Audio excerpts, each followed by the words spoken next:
નમસ્કાર મિત્રો, સ્વાગત છે ફરી અમારી ચેનલમાં. આજે આપણે વાત કરીશું ભારતના સૌથી મોટા મંદિરની, જે આંધ્રપ્રદેશમાં તિરુપતિ બાલાજીના નામે ખૂબ જ પ્રસિદ્ધ છે, જેને ભારતમાં પ્રથમવાર પ્રસાદીના લાડુ બનાવવામાં જીઆઈનો ટેગ પણ મળી ચૂક્યો છે. પણ આજે એ પ્રસાદ કે લાડવાનો જે રિપોર્ટ આવ્યો તો ઘણા ભાવિક ભક્તોની આસ્થા અને શ્રદ્ધાને ઠેસ પહોંચી છે. આમ તો આ સમાચારમાં પણ મુખ્ય તો રાજકારણ જ છે, કેમ કે આંધ્રના હાલના મુખ્યમંત્રીએ જુલાઈનો રિપોર્ટ સપ્ટેમ્બરમાં લોકોની સામે રજૂ કર્યો. પણ એક નાની એવી વાત આપણે સમજવી છે.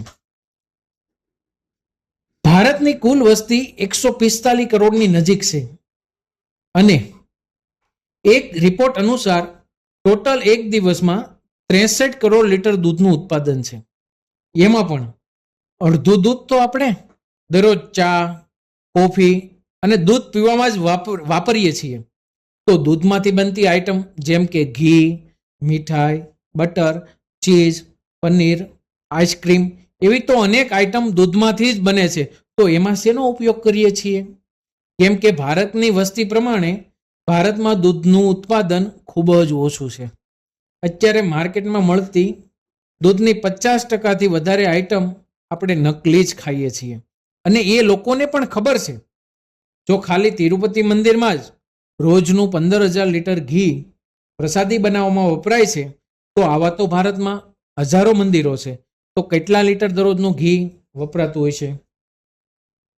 કેમ કે સનાતન ધર્મમાં પ્રસાદનું ખૂબ જ મહત્વ છે. પ્રસાદ ગ્રહણ કરવાથી શરીરમાં પોઝિટિવ વિચારધારાનો પ્રવેશ થાય છે. પણ અત્યારે તો મંદિરો પણ શુદ્ધ અને સાત્વિક પ્રસાદ આપી રહ્યા નથી. તો આ મંદિરો પણ પૈસા કમાવાની લાલચમાં લોકોના સ્વાસ્થ્ય સાથે રમત રમી રહ્યા છે. કેમ કે ભારતનું સૌથી મોટી આવક ધરાવતું 1લા નંબરનું મંદિર અને દુનિયાનું 3જા નંબરનું મોટું મંદિર છે આ. અને એના પ્રસાદમાં વપરાતા ઘીમાં ચરબીનું પ્રમાણ મળી આવ્યું છે. તો મતલબ તો એવો થયો ને, તે અવડું મોટું મંદિર પણ નકલી ઘીનો ઉપયોગ કરે છે. તિરુપતિ ટ્રસ્ટના એક રિપોર્ટ અનુસાર પ્રસાદીમાં વાપરવામાં આવતા ઘીના પણ કોન્ટ્રાક્ટ અપાય છે. અહીં જૂના સપ્લાયર 320 રૂપિયામાં ઘી આપી રહ્યા હતા. તો તમે જરાક તો વિચારો, શું આ ભાવમાં આવતું ઘી તમને શુદ્ધ મળે એવું લાગે છે? જો એક નાનામાં નાનો માણસ પણ આ ઘીને શુદ્ધ હશે એવું ના વિચારી શકે, તો આ મંદિરોના ટ્રસ્ટીઓ, પૂંજારીઓ આ બધાને આ વિચાર નહીં આવતો હોય.